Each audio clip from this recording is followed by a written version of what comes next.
ہمیں یہ بتانے کی ضرورت نہیں ہے کہ دنیا میں بہت سی چیزیں ایسی ہیں جو ایک دوسرے کی ضد اور ایک دوسرے کے منافی اور مخالف ہیں، اور دونوں کا اجتماع اور اتحاد یہ ہو نہیں سکتا ہے۔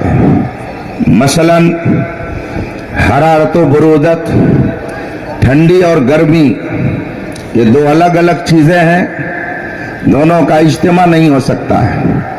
دن اور رات، یہ دو الگ الگ چیزیں ہیں، دونوں کا اجتماع نہیں ہو سکتا ہے۔ طہارت اور نجاست دو الگ الگ چیزیں ہیں، دونوں میں اتحاد نہیں ہو سکتا ہے۔ اسی طور پر ایمان اور کفر، حق اور باطل دو الگ الگ چیزیں ہیں، دونوں میں اتحاد نہیں ہو سکتا ہے۔ یہ میں نہیں کہتا، یہ قرآن کہتا ہے، حدیث رسول فرماتی ہے۔ 1400 سال نہیں بلکہ جب سے یہ دنیا بنی اور دنیا میں جب سے مخلوقات کی آمد کا سلسلہ شروع ہوا، حق اور باطل ایک دوسرے سے ٹکراتے رہے اور آج تک یہ سلسلہ چل رہا ہے۔ غالباً اسی تاریخ کی طرف اشارہ کرتے ہوئے شاعر نے کہا تھا، ستیزہ کار رہا ہے ازل سے تا امروز، چراغ مصطفی سے شرار بولہبی۔ یہ تاریخ رہی ہے کہ حق اور باطل ایک دوسرے کے مقابل رہے، دونوں میں کبھی اتحاد نہیں ہو سکا ہے۔ دنیا میں انسان جب آنکھ کھولتا ہے اور شعور کی منزل پر جب وہ پہنچتا ہے، خدا کی طرف سے اس کے اوپر کچھ احکام نافذ کر دیے جاتے ہیں۔ سب سے پہلا حکم خدا کی طرف سے ایک انسان کے اوپر جو نافذ ہوتا ہے کہ انسان اپنے خالق اور مالک کو پہچانے، اپنے خالق اور مالک کو تسلیم کرے۔ مگر اس دنیا میں بے شمار ایسے لوگ ہیں جو خدا کے وجود کا انکار کرتے ہیں۔ ایک فرقہ وہ ہے خدا کے وجود کو تسلیم ہی نہیں کرتا۔ قرآن کریم نے ایسے لوگوں کی تردید فرمائی اور 30 پارے میں متعدد جگہوں پر آپ پڑھیں گے کہ اللہ تبارک و تعالی نے منکرین خدا اور ایسے دہریہ لوگوں کی سرکوبی فرمائی اور ان کی تردید کی، اور بے شمار دلائل کے ذریعہ یہ ثابت کیا گیا کہ خدا ہے، وہ ایک ذات ہے جس نے اس کائنات کو بنایا ہے۔ آپ نے بہت سارے واقعات اس طرح کے سنے ہوں گے کہ منکرین خدا نے اہل اسلام کو چیلنج کیا، علماء نے ان کا جواب دیا، ان کی سرکوبی فرمائی۔ تاریخ کے اوراق آپ پڑھ لیجئے، آپ کو اس حقیقت سے آگاہی ہو جائے گی۔ ایک فرقہ پیدا ہوا خدا کے وجود کے انکار کرنے والوں کا، قرآن نے ان کا رد کیا، قرآن نے ان کی تردید فرمائی اور ان کے ذہن کو کھولنے کے لیے مثالوں کو پیش کیا۔ جگہ جگہ قرآن کریم میں آپ کو ایسی آیات ملیں گی جن کے ذریعہ خدا کے وجود کو ثابت کیا گیا ہے۔ زمین اور آسمان، کائنات کا ذرہ ذرہ یہ خدا کے وجود کی گواہی اور شہادت دے رہا ہے۔ اس کو دیکھیں، قرآن کریم 29ویں پارے میں ایک جگہ فرماتا ہے، زمین اور آسمان کو دیکھ لو، فرجع البصر ہل تری من فطور، پھر سے نظر اٹھا کر کے دیکھ، آسمان میں غور کر، خدا کے وجود کا تمہیں پتہ چل جائے گا۔ مگر نہ جانے کتنی صدیوں سے آج تک ایک فرقہ ایسا پایا جاتا ہے جو خدا کے وجود کا انکار کرتا ہے۔ قرآن کریم نے اس فرقے کا رد فرمایا، ایسے فرقے کی تردید فرمائی۔ ایک طبقہ ایسا پایا جاتا ہے جو خدا کے وجود کو تسلیم کرتا ہے، مگر اسی کے ساتھ ساتھ وہ دوسروں کو بھی خدا مانتا ہے۔ قرآن کریم نے ایسے فرقوں کی بھی تردید فرمائی۔ ایک مقام پہ قرآن کریم میں فرمایا گیا، وَلَئِن سَأَلْتَهُم مَّنْ خَلَقَ السَّمَاوَاتِ وَالْأَرْضَ لَيَقُولُنَّ اللَّهُ، اگر ان سے پوچھو کہ زمین اور آسمانوں کو کس نے بنایا تو یہ ضرور کہیں گے کہ خدا نے بنایا۔ تو خدا کے وجود کو وہ تسلیم کرتے ہیں، مگر اس کے باوجود دوسروں کو بھی شریک ٹھہراتے ہیں۔ ایسے لوگوں کی بھی قرآن کریم نے تردید فرمائی۔ رسول پاک صلی اللہ علیہ وسلم نے انہی مشرکین کو سمجھایا اور ان کے ذہن و دماغ میں توحید کا سبق بٹھانے کے لیے آپ نے اپنی پوری ظاہری زندگی کو صرف فرمایا، باطل فرقوں کا رد فرمایا پھر ایک طبقہ ایسا پیدا ہوا جس نے چند انبیاء کی نبوتوں کو تسلیم کیا، بقیہ کا انکار کیا۔ اگر اس کی تفصیل میں آپ جائیں گے تو 1-2 گھنٹہ نہیں، صبح تک کا وقت بھی ناکافی ہو جائے گا۔ ایک طبقہ اس وقت پایا جاتا ہے جو صرف حضرت عیسیٰ علیہ الصلوۃ والتسلیم کو نبی تسلیم کرتا ہے، مگر ساتھ ہی ساتھ ان کو خدا بھی کہتا ہے، خدا کا بیٹا بھی کہتا ہے۔ ایک طبقہ ایسا ہے جسے ہم یہودی کہتے ہیں، یہ حضرت موسیٰ علیہ الصلوۃ والتسلیم کی نبوت کو تسلیم کرتا ہے، ہمارے آقا و مولا صلی اللہ علیہ وسلم کی نبوت کا انکار کرتا۔ ایسے فرقوں کی بھی تردید قرآن کریم نے فرمائی۔ میں اس لیے ان کا اجمالاً ذکر کر رہا ہوں کہ اگر آج باطل فرقوں کی کوئی تردید کرتا ہے تو بہت سارے well up to date liberal قسم کے مسلمان جو اپنے آپ کو جمہوری مسلمان کہتے ہیں، وہ کہتے ہیں کہ یہ فتنہ پھیلاتے ہیں۔ اگر باطل فرقوں کی تردید کوئی عالم ربانی کرتا ہے تو لوگ کہتے ہیں یہ فتنہ پھیلاتے ہیں۔ تو میں انہیں بتانا چاہتا ہوں، باطل کی تردید، غلط باتوں کا رد کرنا یہ فتنہ نہیں ہے، یہ سنت خداوندی ہے، یہ قرآن کریم کا طریقہ ہے۔ اگر حق اور باطل کے درمیان امتیاز نہ پیدا کیا گیا ہوتا تو آج کلمہ پڑھنے والے دنیا کے اندر نہیں پائے جاتے، ہر طرف کفر و شرک کا اندھیرا ہوتا۔ یہ تو اسلام کی سچائی ہے کہ اس نے طوفان کی سطح پر چراغ جلا کر توحید کا نعرہ بلند کیا، جس کی بنیاد پر آج پوری دنیا کے اندر ہر منبر و محراب سے اللہ اکبر کی صدا سنائی دے رہی ہے۔ اس لیے اگر کوئی یہ کہتا ہے باطل فرقوں کا رد نہ کیا جائے، اب تردید کا زمانہ نہیں ہے، تو میں سمجھتا ہوں کہ اس کے اندر کہیں نہ کہیں سے گمراہی ضرور سرایت کر گئی ہے۔ باطل فرقے کا رد کرنا قرآن سے سیکھیے۔ قرآن کریم فرماتا ہے ادعو الی سبیل ربک بالحکمہ والموعظۃ الحسنہ وجادلہم باللتی ہی احسن۔ انہیں بلاؤ، انہیں دعوت دو حکمت سے، پختہ دلیلوں سے، مگر ساتھ ہی ساتھ فرمایا گیا وجادلہم، ان سے مجادلہ بھی کرو۔ اگر ضرورت پڑ جائے تو ان سے مجادلہ کر کے اپنی بات کو، اپنی سچائی کو ان کے سامنے سلیقے سے رکھو۔ یہ قرآن ہمیں کہتا ہے، بتاتا ہے، بلکہ قرآن کریم کی متعدد آیتوں میں فرمایا گیا۔ ایک آیت جس کی میں نے تلاوت کی، رب قدیر ارشاد فرماتا ہے کنتم خیر امہ، تم سب سے بہترین امت ہو ان تمام امتوں میں جو اس دنیا میں بھیجی گئی۔ آگے بہتر ہونے کی وجہ بتائی جا رہی ہے، تأمرون بالمعروف وتنہون عن المنکر، تم بہترین امت ہو اس لیے کہ لوگوں کو نیکیوں کا تم حکم دیتے ہو اور برائیوں سے روکتے ہو۔ اس کا مطلب یہ ہوا اچھائیوں کی دعوت دینا، اچھائیوں کی تبلیغ کرنا، یہ قرآن نے ہمیں بتایا ہے۔ اور باطل کا رد کرنا، منکرات کی تردید کرنا، برائیوں سے روکنے کا بھی اللہ تبارک و تعالیٰ نے ہمیں ہنر سکھایا ہے اور حکم دیا ہے کہ اگر تمہارے درمیان باطل پھیلنے لگے تو تمہیں کیا کرنا چاہیے۔ قرآن کریم کے علاوہ میں ایک حدیث پیش کرتا ہوں، علماء ربانین کا جمگٹھا ہے، حضور تاج الشریعہ کا فیضان لینے کے لیے آپ لوگ آئے ہوئے ہیں، اور اس میں آنے کا مقصد حضور تاج الشریعہ کا یہ پیغام یہاں سے لے کر کے جائیے کہ زندگی یہ نہیں ہے کسی کے لیے، زندگی ہے نبی کی، نبی کے لیے نہ سمجھ مرتا ہے، زندگی کے لیے جینا مرنا ہے سب کچھ نبی کے لیے۔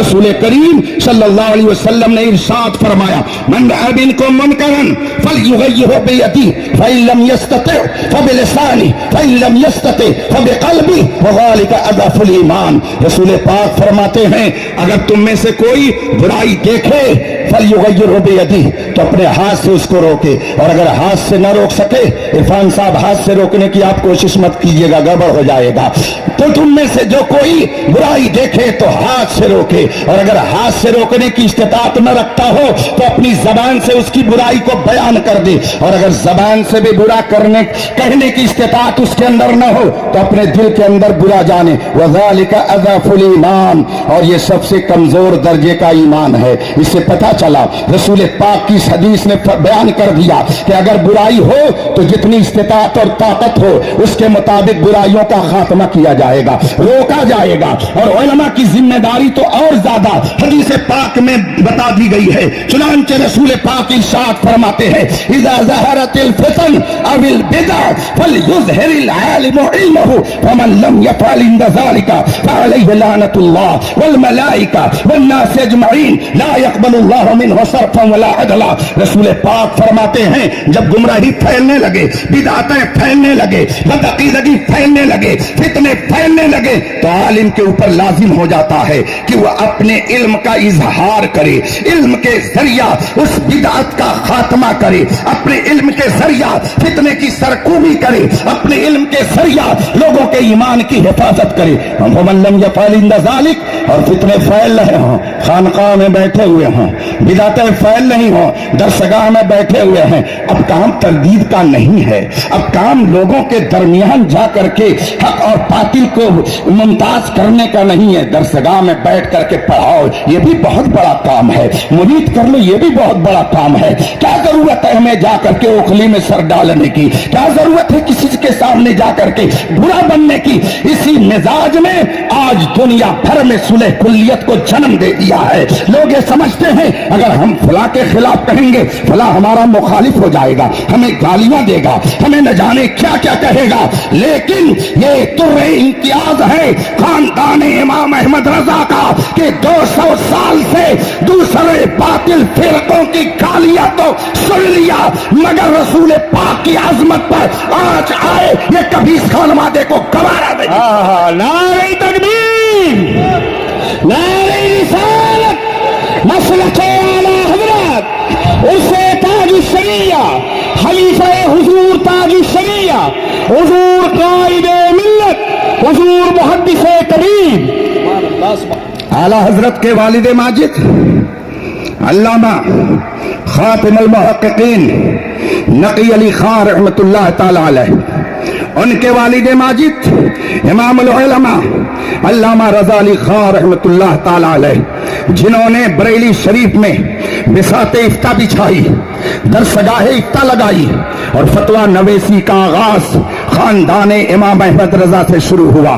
آج سے تقریباً 200 سال پہلے کی بات ہے جب امام العلماء علامہ رضا علی خان علیہ رحمت و رضوان نے اس کام کی طرف توجہ فرمائی، پھر آپ کے شہزادے علامہ نقی علی خان علیہ رحمت و رضوان نے ایسا زبردست کام انجام دیا، میں اس کی تفصیل میں نہیں جانا چاہتا، صرف 2 کتابوں کا نام لے رہا ہوں۔ اس زمانے میں بھی قیام اور میلاد کے منکر پائے جا رہے تھے، اور وہ انکار کر رہے تھے کہ میلاد نہیں کرنی چاہیے، میلاد کرنا بدعت ہے، قیام نہیں کرنا چاہیے، قیام کرنا بدعت ہے۔ اعلیٰ حضرت کے والد ماجد علامہ نقی علی خان علیہ رحمت و رضوان نے ایسے باطل فرقے کی تردید میں ایک کتاب لکھی جس کا نام ہے اذاقۃ الآثام لمانع المولد والقیام۔ یہ کتاب تقریباً 200 سال پہلے لکھی گئی، مگر آج تک پوری دیوبندیت اس کا جواب دینے سے عاجز ہے۔